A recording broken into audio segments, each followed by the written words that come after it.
Bismillahirrahmanirrahim. Biz adətən günah deyəndə ağlımıza nə gəlir? Oğurluq, zina, içki, qətl, elə deyilmi? Bəs sizə desəm ki, Allahın dərgahında edilən ilk günah bunlardan heç biri değildi? Kainatda Allaha qarşı ilk üsyanı edən iblis nə içki içmişdi, nə zina etmişdi, nə də kimisə öldürmüşdü. Əksinə, o minlərlə il Allaha ibadət etmişdi. Səcdə etmədiyi yer qalmamışdı. Bəs onu lənətlənmiş şeytan edən nə oldu? Tək bir cümlə. Ənə xayrun minhu. Mən ondan daha xeyirliyəm, üstünəm. O Adəmə baxdı. Onun palçıqdan yarandığını gördü. Özünün isə oddan yarandığını düşündü və dedi: Mən ibadət əhliyəm, o isə sonradan gəlmədir. Mən ondan üstünəm. Bax, bu təkəbbürdür. Bugün dindarların xəstəliyindən danışacağıq. Namaz qılıb qılmayana yuxarıdan aşağı baxanlardan, elm öyrənib başqasını cahil görüb lovğalananlardan. Bugün sizə dağlar qədər namazla gəlib, əli boş qalan o müflis adamın hekayəsini danışacağam. Mən güclüyəm, İslam mənə möhtacdır deyə düşünən böyük bir səhabəyə Peyğəmbərimizin sallallahu aleyhi və alihi və səlləmin verdiyi o unudulmaz dərs eşidəcəksiniz və İmam Əlinin aleyhissalamın o qızıl sözünü öyrənəcəksiniz. Gəlin özümüzə bir sual verək. Biz nəyə güvənirik? Qıldığımız namazlara, tutduğumuz oruclara? Peyğəmbərimiz sallallahu aleyhi və alihi və səlləm bir gün səhabələrinə çox qorxulu bir sual verdi. Siz bilirsinizmi, müflis, yəni iflas edən, hər şeyini itirən kimdir? Səhabələr dedilər: Ya Rasulallah, bizim fikrimizcə müflis o adamdır ki, nə pulu var, nə də malı mülkü. Peyğəmbərimiz sallallahu aleyhi və alihi və səlləm başını buladı və o həqiqəti açıqladı. Xeyr, mənim ümmətimin müflisi o adamdır ki, qiyamət günü Allahın huzuruna dağlar qədər namazla, orucla və zəkatla gələr. Diqqət edin, ibadəti az deyil, dağlar qədərdir. Lakin o dünyada ikən filankəsi söyüb, təhqir edib, filankəsə iftira atıb, qeybətini edib, filankəsin haqqını yeyib, filankəsə yuxarıdan aşağı baxıb qəlbini qırıb. Sonra nə baş verər?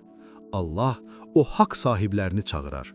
O dindarın namazlarından alınıb söydüyü adama verilər. Orucundan alınıb qeybətini etdiyi adama verilər. Nəhayət, savabları bitər, amma haqq sahibləri bitməz.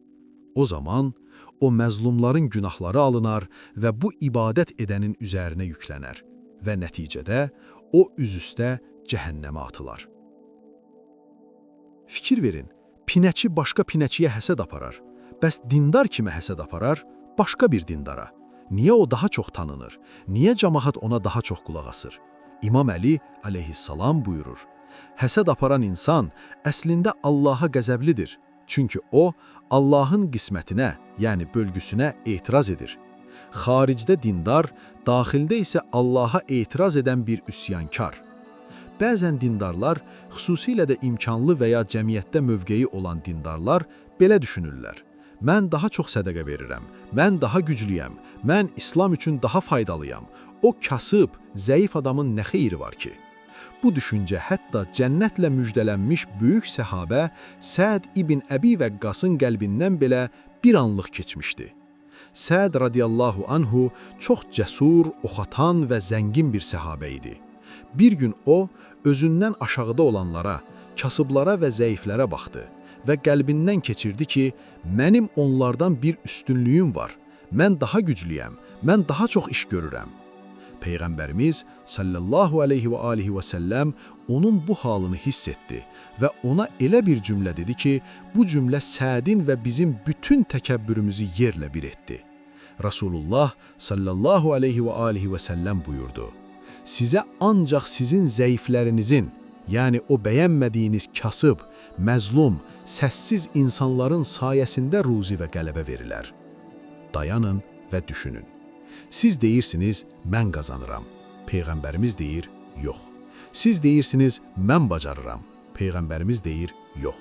Sizin o qazandığınız pullar, o əldə etdiyiniz uğurlar, o sağlamlığınız, bəlkə də sizin o zəif gördüyünüz, küncdə sakitcə dua edən nənənin duası görədir, bəlkə məscidin küncündə ağlayan o kasıb qardaşınızın ixlasına görə Allah sizə rəhm edir. Səd ibn Əbi Vəqqas bu dərsi aldı. Siz də alın. Heç kimi kiçik görməyin. Bəlkə də sizin bütün həyatınız o bəyənmədiyiniz zəif insanın duası üstündə qurulub. Gücünüzə güvənməyin, zəiflərin duasına sığının. Başqa bir hadisə.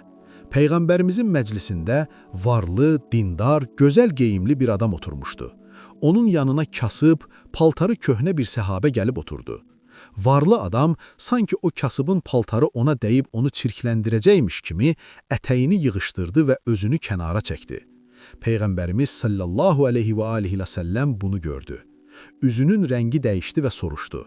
Niyə belə etdin? Onun kasıblığının sənə keçəcəyindən qorxdun? Adam dedi, xeyr ya Rasulallah, bəs niyə paltarını çəkdin? Adam başını aşağı saldı və etiraf etdi. Ya Rasulallah, mənim içimdə bir şeytan var ki, nəfsim, o mənə pis əməlimi gözəl göstərir. Mən özümü ondan üstün gördüm. Baxın, bugün məscidlərdə biz də biləyik. Bahalı maşınımızdan düşürük, məscidə giririk və kasıb birinin yanında duranda narahat oluruq. İmam Əli aleyhissalam buyurur. Təəccüb edirəm o insana ki, əvvəli bir damla su, sonu isə iylənmiş bir leşdir, amma yenə də təkəbbür edir. Nəyimizə güvənirik? Xəstəliyin ən təhlükəli mərhələsi ücb, yəni özündən razılıq mərhələsidir. İmam Əli aleyhissalam Nəhcül Bəlağədə buyurur. Səni kədərləndirən və tövbəyə aparan günah, Allah yanında səni təkəbbürləndirən, yəni lovğalandıran yaxşı əməldən xeyirlidir. Düşünün, bir adam günah edib, amma başı aşağıdır. Mən pisəm, Allahım məni bağışla deyir.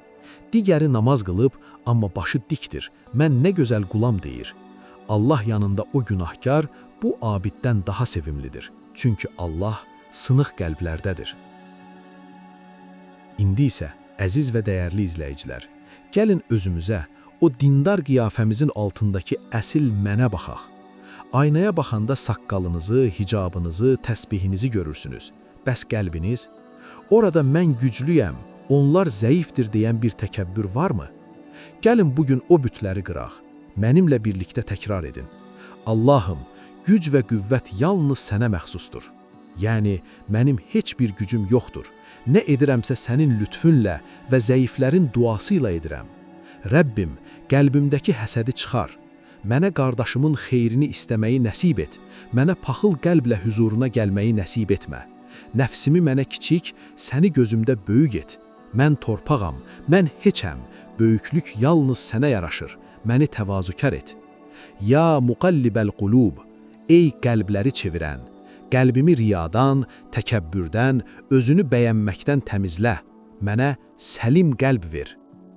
Əziz dindar izləyicilər, dindarlıq insanlara yuxarıdan aşağı baxmaq deyil. Dindarlıq o zəif insanların duasında gizlənən gücü görməkdir. Unutmayın, sizə verilən ruzi sizin zəkanız yox, sizin zəiflərinizin bərəkətidir. İbadətinizə güvənməyin, Allahın rəhmətinə güvənin. Əgər bu video sizin qəlbinizdəki o gizli yükü atmağa kömək oldusa, zəhmət olmasa bəyən düyməsinə basaraq bizə dəstək olun, kanalımıza abunə olun və rəy bölümündə nəfsinə qalib gəldiyini elan etmək üçün bunu yazın.